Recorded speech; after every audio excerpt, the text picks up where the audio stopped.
lah video kamu. Sambung kat mana tadi cikgu cerita? Kumcas kamu kan? Formula dia. Lepas kita pindahkan T tu, apa jadi kat formula tu? Yang belah kiri dia jadi apa? Cakap je secara senang je. Haris, bila dah pindah T, apa jadi kat belah kiri? Belah kiri jadi apa? V peti. V peti. Buat tu je lah, susah ke? Dia tak jadi benda baru pun. Okay, jadi V peti sama dengan M. Jadi kalau V peti sama dengan M, kalau kita ada dua situasi, apa jadi kat formula ni? Macam hukum Boole tadi.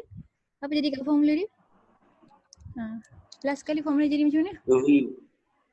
Kalau ada dua situasi.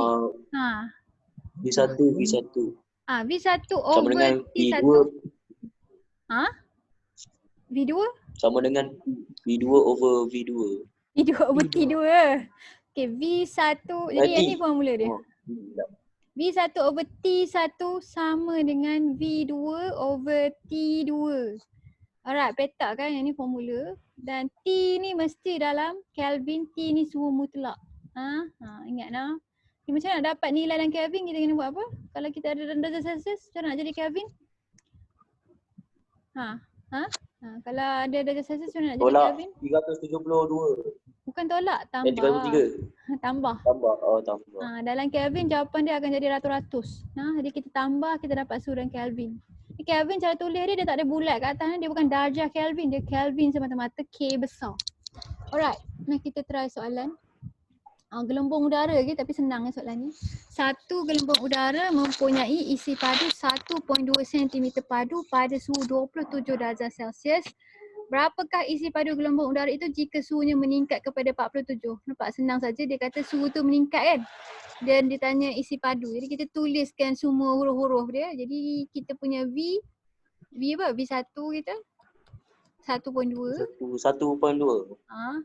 Okey, T1 kita berapa dalam Kelvin tu? T1 berapa? 27 darjah Celsius tadi. Berapa Kelvin? Tadi dah kira kan? Tambah 273. Berapa Kelvin? 300 Kelvin. Alright.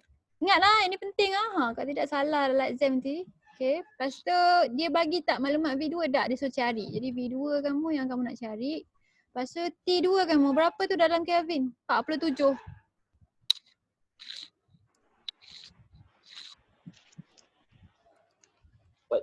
tambah 2.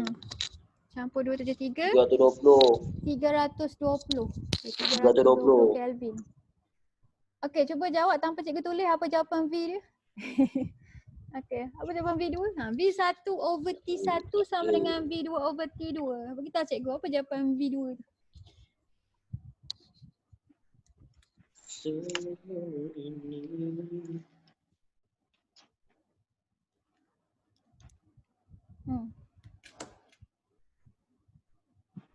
Lepas tekan ke kereta dapat jawapan apa? 1.28. 1.28. Apa unit untuk V kamu tadi?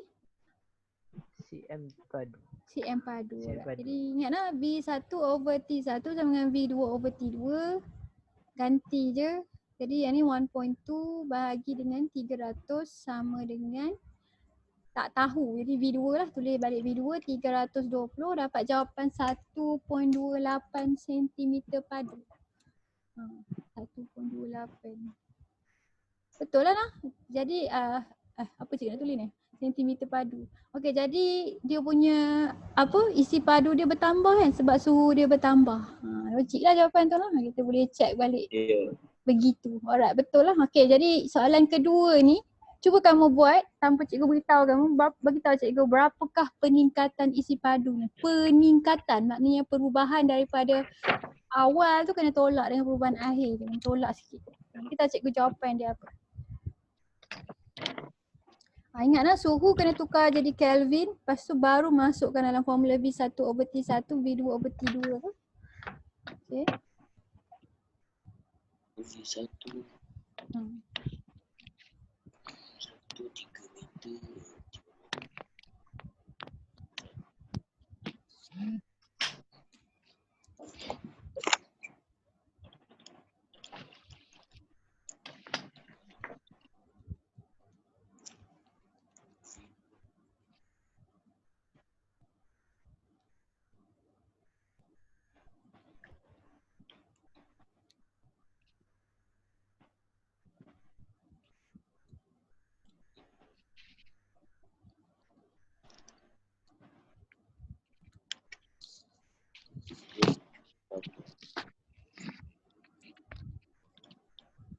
Jangan lupa tolakkan last sekali jawapan awal dengan akhir kamu sebab kita nak perubahan dia, peningkatan dia saja. Dah, sampai dah siap dah apa jawapan dia?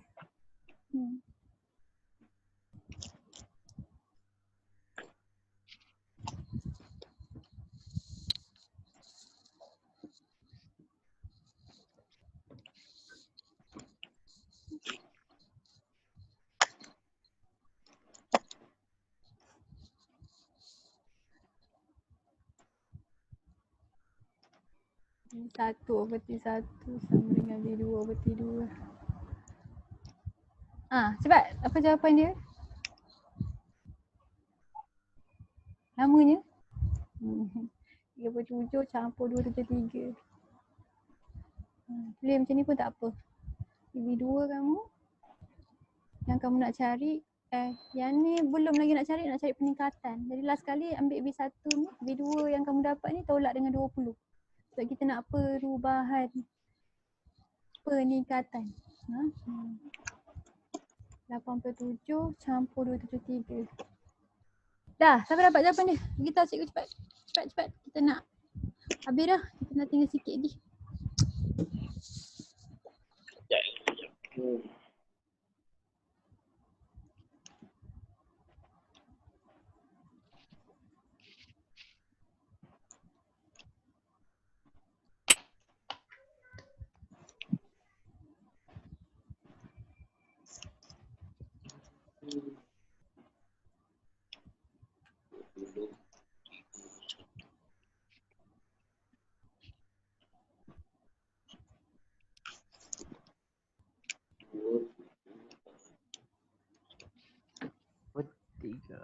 Dah, dapat dah.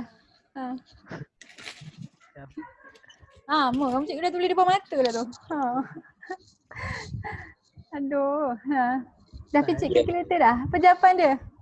Migdad dah picit calculator dah? Apa jawapan dia? Jadi sebelum kamu tolak ni jawapan apa? Ini jawapan dia 3.23. Siapa dapat?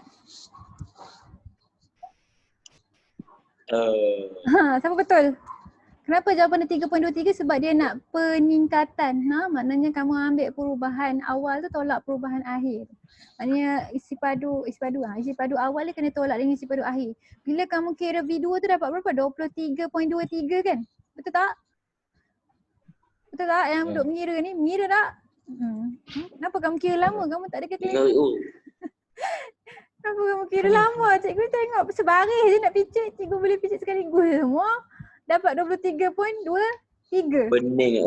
Pening kepala ni. Kalau kamu tengok balik kegravitian tu baru kamu boleh kata pening. Yang ni tak pening. Okey, jadi ni V2 kamu dapat 23 point. Ni garis baru masuk. 23. Okey. Biasa kan fizik memang banyak matematik. Jadi kalau dia nak peningkatan, maksudnya dia nak perubahan yang daripada awal dengan akhir tu lah, kamu kena tolak dengan nilai awal dia. Sebab tu jawapan dia 3.23. 3.23 meter. Alright. Habis dah untuk hukum Charles kita. Ada lagi soalan? Ada tapi ini kamu buat sendirilah. Yang ni senang. Jawapan dia, tu dia dah bagi jawapan. Yang ni sama macam sebelum ni. Kita bagi L tu mewakili V. Lena, nanti kamu jawab soalan ni. Jawapan dah ada. Alright. Okay, kita ada berita yang tak baik. Sebab dalam buku teks kamu cikgu check. Hukum tekanan ni untuk tahun kamu, tiba-tiba silibus Malaysia kata tak nak pakai hukum tekanan, nama dia kita nak pakai nama saintis tu. Dan ini nama dia.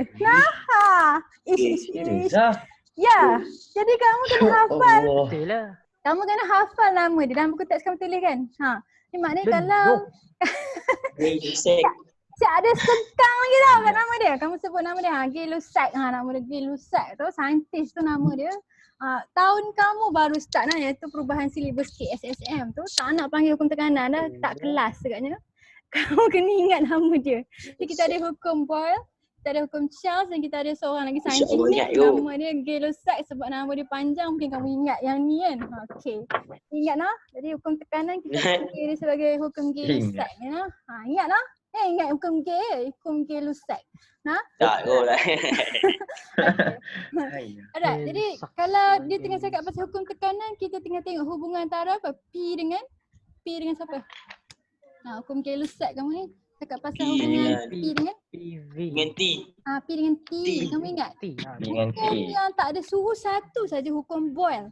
Orang lain semua melibatkan suhu. Boleh nak? Jadi hukum Charles ada suhu, hukum K Lussac kamu ni ada suhu.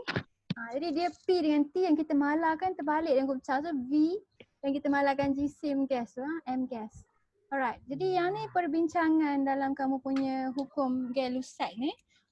Jadi dia tanya kamu, apakah kelebihan menggunakan kelalang dasar bulat? Siapa tahu jawapan ni? Ikutlah Cikgu Fatihah ada beritahu kamu. Kenapa eksperimen untuk hukum tekanan ni kita pakai kelalang bulat? Kelalang bulat tu kelalang bulat lah. Kelalang yang dia punya dasar dia bulat je. Kenapa kita pakai bulat? Jadi kita tutup eksperimen tu, kita tutup macam ni tau. Kita tutup, dia bulat je ni, kita tutup dia dengan gabus kan. Lepas tu kita letak dia dalam water bath. Lepas tu air ni yang kita panaskan. Dalam ni ada gas terperangkap lah maknanya. Sebab yang ni bukan picagari, ruang ni tak boleh bertambah. Jadi bila kita panaskan, tekanan dia akan meningkat kan. Soalan dia kenapa kita pakai bekas kelalang bulat? Kenapa kita tak pakai tabung uji ke, kita tak pakai bekas yang bentuk biasa? Kenapa bulat? Siapa ada Buat. idea? Kenapa bulat? Kenapa kelalang tu bulat? Kenapa tak pakai yang lain? Kalau eksperimen ni mesti pakai kelalang bulat. Dia tak pernah lukis kelalang tu kelalang yang lain. Kamu ada conical flask kamu kan? Ada flask yang rupa macam ni kan? Kita tak pakai flask yang ni, kita pakai yang dasar bulat. Sebab ni lah, sebab hukum Boyle. Jadi cuba kamu relate. Kalau kita sejukkan gas, apa jadi dengan tekanan dia? Kalau kita turunkan suhu dia, apa jadi dengan tekanan dia? Tekanan dia turun kan? Tekanan jatuh kan? Jadi kalau tekanan jatuh, tekanan atmosfera ataupun tekanan air kat luar tu lagi tinggi ke lagi rendah daripada tekanan dalam kamu punya bekas bulat tu? Kat luar tinggi. Betul, kat luar tinggi, kat dalam tu rendah. Jadi kalau kita pakai bekas bentuk lain, bekas yang tak bulat lah maksudnya, dia senang untuk meletup, pecah. Sebab bila ada perbezaan tekanan yang ketara, kamu pernah curah air kat mentol? Apa jadi? Meletup kan? Jadi dia mungkin boleh pecah bila tekanan tu rendah. Cikgu dulu, abang cikgu, dia nampak semut lalu kat atas siling, dia pun curah air kena kat mentol bulat tu. Boleh? Mentol bulat tu kan panas kan?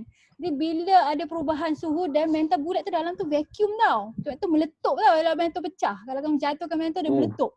Sebab dalam tu dia punya gas tu tekanan rendah. Jadi kita buat mentol tu bulat samalah. Sebab bulat ni dia tahan tekanan. Kecuali kalau kamu terkejut kan, kamu curah air masa dia tengah panas mendidih. Okey. Jadi sebab dia tahan tekanan, sebab tu kita pakai kelalang bulat ni. Dia tak mudah untuk pecah. Implode kita panggil. Kalau kata kita pecah keluar, nama dia explode. Tapi kalau dia pecah ke dalam, kita panggil dia implode. Implode sebab dalam tu tekanan rendah. Implode. Jadi faktor tekanan rendah. Kelalang bulat kamu tahan tekanan yang tinggi. Tahan perbezaan tekanan tinggi. Satu lagi sebab itulah pemanasan tu luas muka ni lebih besar kan. Pemanasan tu lagi sekata. Tekanan tinggi. Okay, sebab gas kamu sejuk, tekanan dia rendah dalam tu. Termometer dia rendam dalam bikar berisi air. Jadi kita tak letak termometer dalam ni. Kita letak termometer dalam air. Apakah andaian yang perlu dibuat supaya kita boleh kata bacaan termometer dan suhu udara dalam kelalang bulat tu berkaitan dengan suhu termometer dengan suhu udara dalam kelalang bulat tu? Apa andaian yang kita boleh buat?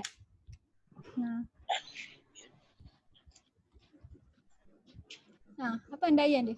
Kalau kita letak suhu termometer tu dalam air, apa kaitkan? Macam mana kita nak kaitkan dia dengan suhu udara dalam kelalang dasar bulat kita tu?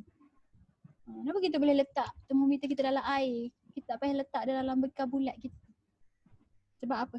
Tu andaian kedua. Saya boleh bagi tahu cikgu sebab.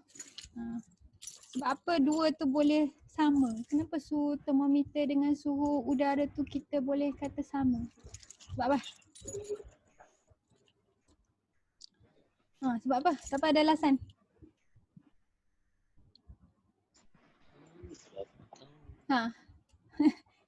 Kenapa kita boleh kata sama? Kita tak letak dalam ni termometer, kita letak luar. Tekanan. Tak. Keluar. Betul kan suhu udara dengan suhu termometer ni sama kan? Sebab apa sama? Sebab apa kita boleh kata sama?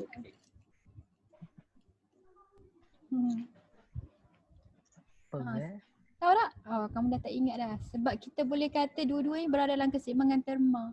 Nah, jadi kita kena kacau air tu selalulah supaya dua-dua ni berada dalam keseimbangan terma. Keseimbangan terma tu kamu ingat ke apa? Dia serak haba kan? Air tu serak haba, lepas tu gas tu akan serak haba daripada air tu. Jadi kita anggap dua-dua orang ni berada dalam keseimbangan terma. Dengan terma. Jadi suhu udara adalah sama dengan bacaan termometer kita. Walaupun kita tak celup tu, kita boleh anggap dia sama. Sebab dua-dua berada dalam keseimbangan terma. Jadi siapa dah lupa ni, dia boleh tengok balik nota pertama dia. Sebelum kamu datang balik sekolah, kamu download semua nota tu nah. Kalau boleh print, kamu print.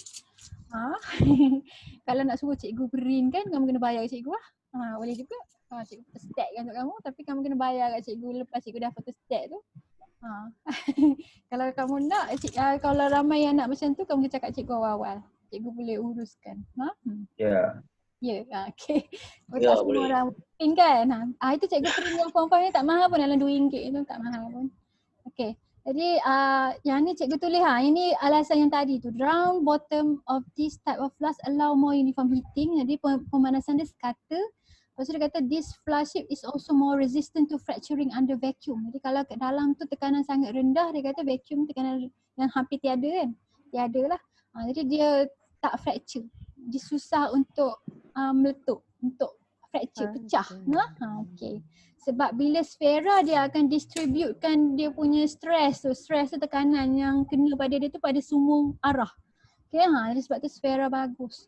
Alright, jadi kalau kata hukum tekanan kita ni, hukum Gay-Lussac kita akan dapat graf yang sama macam hukum Charles kita kan? Sama sebab bila berlibatkan suhu kita dapat graf yang ni berkadar linear kita ni. Jadi bila kita sambungkan ekstrapolasi, kita boleh ekstrapolasi dalam lab, sebab kita tak boleh nak sampai suhu ni dalam lab yang biasa.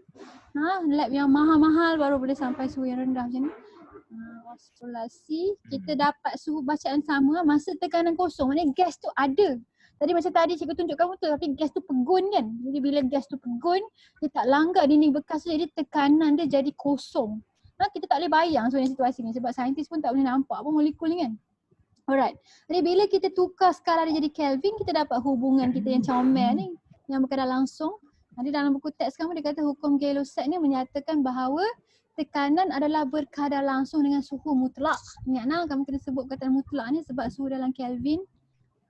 Bagi suatu gas berjisim tetap dan isi padu malah P berkadar langsung dengan T. Jadi sebab kita dah buat tu hukum Charles, jadi kita boleh predict apa formula kita untuk hukum tekanan ni, hukum Gay-Lussac ni, apa jadi formula dia. Tadi formula Charles apa? V1/T1 kan? Jadi kalau untuk hukum tekanan ni kita dapat formula macam mana? Apa formula akhir dia? Mesti P dengan T kan? P bahagi T ke P darab T? Bahagi.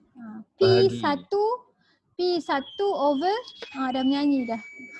Kumpat suku. P1/T1 sama dengan P2 over T2.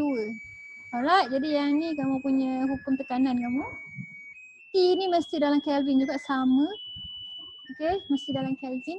Alright. Boleh lah, boleh ingat lah. Okay. Jadi cara nak ingat dalam buku teks kamu dia lukis satu segitiga terbalik. Sebab apa terbalik? Sebab yang kat bawah ni T saja kan. Dekat atas ni dua orang yang hukum Boyle kamu PV. Jadi kalau kamu nak tengok hukum Boyle maknanya tak melibatkan T, dia P darab dengan V. Kalau kamu tengah tengok hukum Charles kamu ambil VT, tutup P. Okay, kalau kamu nak tengok hukum Gay-Lussac kamu ni, kamu tutup V kamu dapat P over T. Senang nak ingat macam mana kalau berkadar langsung tu dia atas bawah kan. Kalau berkadar songsang tu dia sebelah-sebelah dia darab. Kalau berkadar langsung tu dia bahagi. Sebab masa kita pindah daripada graf Y sama dengan MX tu dia jadi bahagi kan. Alright. Okay guys, ni soalan lah. Cikgu rasa kamu dah pandai. Cuba kamu jawab untuk cikgu apa jawapan ni. Berapakah tekanan gas apabila silinder dipanaskan? Jadi pakai formula P1 over T1 kita. Okay. P2 over T2. Bagi tahu cikgu P2 dia nak tekanan gas apabila suhu tu sekarang ni 52. Jadi dia bagi situasi awal tekanan 180 kilopascal, suhu 25. Jadi dia kata lepas kita panaskan suhu jadi 52 darjah Celsius, sekarang ni apa tekanan dia. Alright, jadi convertkan suhu tu jadi Kelvin baru masuk dalam formula. Ni bagi tahu cikgu apa jawapan dia untuk P2 tu. Tekanan dia dapat berapa?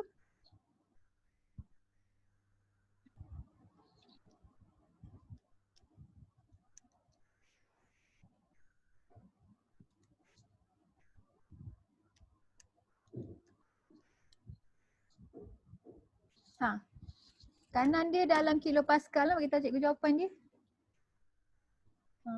Ni cikgu pilih seorang lah. Kalau cikgu tunggu semua tak nak jawab. Jaris lah. Jaris bagi tahu cikgu lah apa jawapan dia.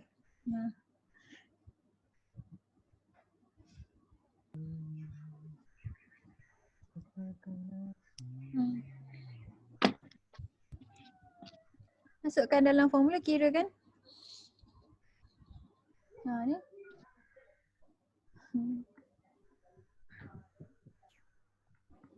Saya duduk dalam kereta. Amboi. Tak boleh kira, tak pakai kalkulator dah.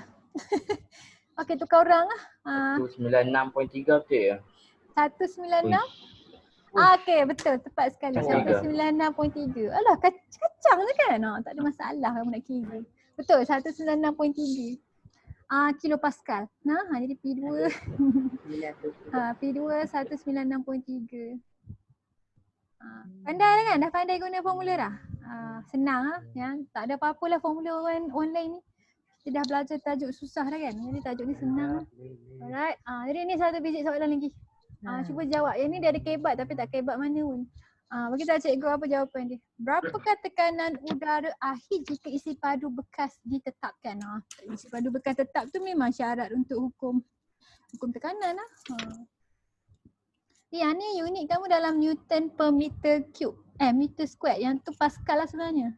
Newton per meter square tu sebenarnya dapat unit Pascal. Ni berapa jawapannya ini? Kenapa dia soalan kebat? Cikgu pun tak tahu. Tak kebat pun.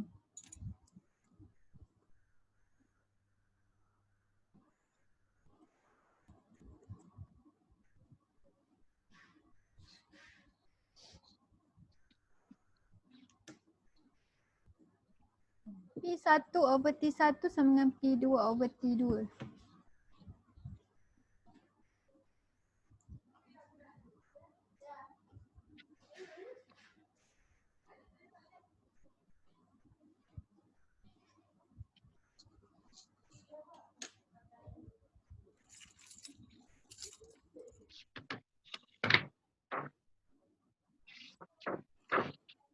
Ya, Haris beritahu cikgu jawapan dia.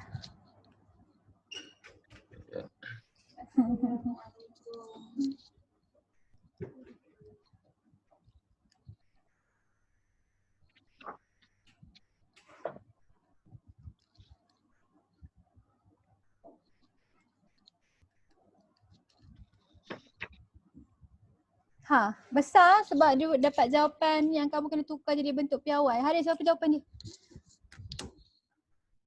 Dalam bentuk piawai. Sebut kat cikgu.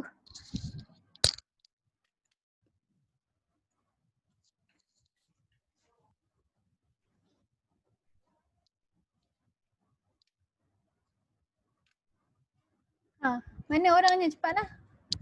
Susah ke? Tak susah kan? Tak kebat pun kan? Kita cikgu apa jawapan dalam bentuk piawai. Kebat sebab kamu tukar jadi piawai.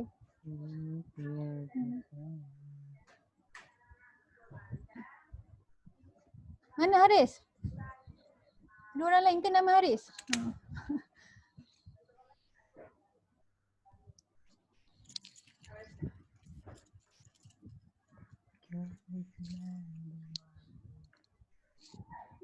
Ni. Kejap. Okey. Jangan lama sangat. Masuk dalam kalkulator kamu je. Cepat jalan kerja dia. nak picit kalkulator kita cikgu picit 2 saat je.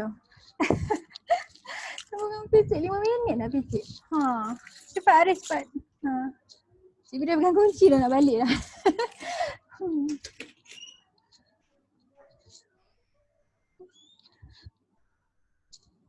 Alah.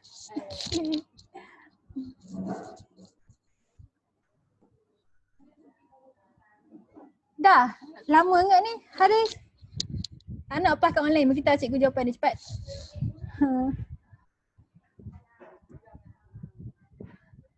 Kamu tak ada mic ke? Nak kena type nombor tu susah ke?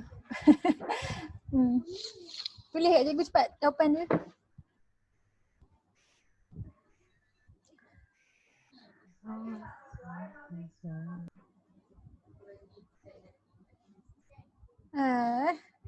Lama enggak ni? Cepatlah. 66. Lama ni? Kamu buat apa? Makan dulu. Mana dia? 6.66. 6.66? Tak pun. Siapa ada jawapan lain? Ada jawapan lain? 1.48 kali 10 kuasa 5. 1.48 10 kuasa 5. Mari cikgu tengok jawapan kat bawah ni. 1.5, 1.48 tu. Apa cikgu dapat tepat-tepat 150065? Kenapa kamu dapat 1.48 je? Dapat 1.5 lah. Ni kita tulis jawapan dia sebelum cikgu tulis tukar bentuk piawai 1500. Ni kau tak pandai picit ni Haris 1.4 exponential picit butang ESP. 10065. Tadi tu cikgu ni tak apa sebab kita tukar piawai kan. Jadi 1, 2, 3, 4, 5, 1.5 lah. Ni 1.5 darab 10 kuasa. 10 kuasa berapa tu? 10 kuasa 5. Newton. Tak faham. Siapa yang tak faham? Tiba-tiba dia tak faham. Tak ada benda baru pun kat sini. 1.5 darab 10 kuasa 5. Yang ni unit tekanan. Tak, tu ada orang kacau saya. Ya. Okey, 1.5. Boleh tak Haris ni? Kenapa kamu tak boleh jawab soalan mudah ni? Ada masalah dengan kalkulator kamu ke? Okey. Jadi kita dah sampai penghujungnya dan bawah ni ada homework untuk kamu. Ada 5 biji je, sikit je. Okay, homework ni. Homework ni daripada buku teks kamu sendiri. Cikgu kat paste. Bagi kat Google lah. Cikgu bagi nota ni kat Google lah, yelah. Jadi ini daripada buku teks kamu sendiri. Jadi jawapan dia dalam buku teks kamu. Cikgu akan uploadkan semua ni kat Google Classroom lah. Ini homework.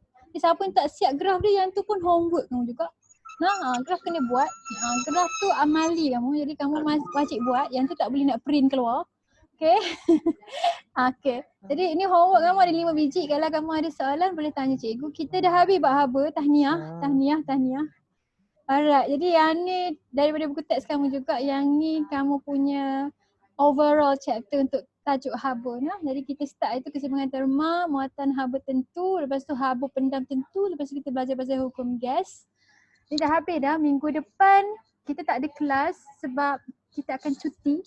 Alright, jadi kamu ada cuti pertengahan penggal dengan cuti Aidiladha kan. Jadi cikgu tak buat kelas dan memang cikgu nak bagi kamu masa lah untuk kamu siapkan kerja-kerja kamu. Tapi cikgu akan uploadkan kuizi satu untuk kamu buat. Okay, untuk tajuk haba lah.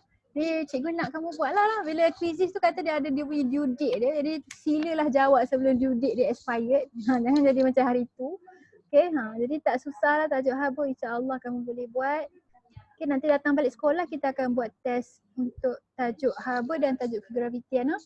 Ni ada soalan tak?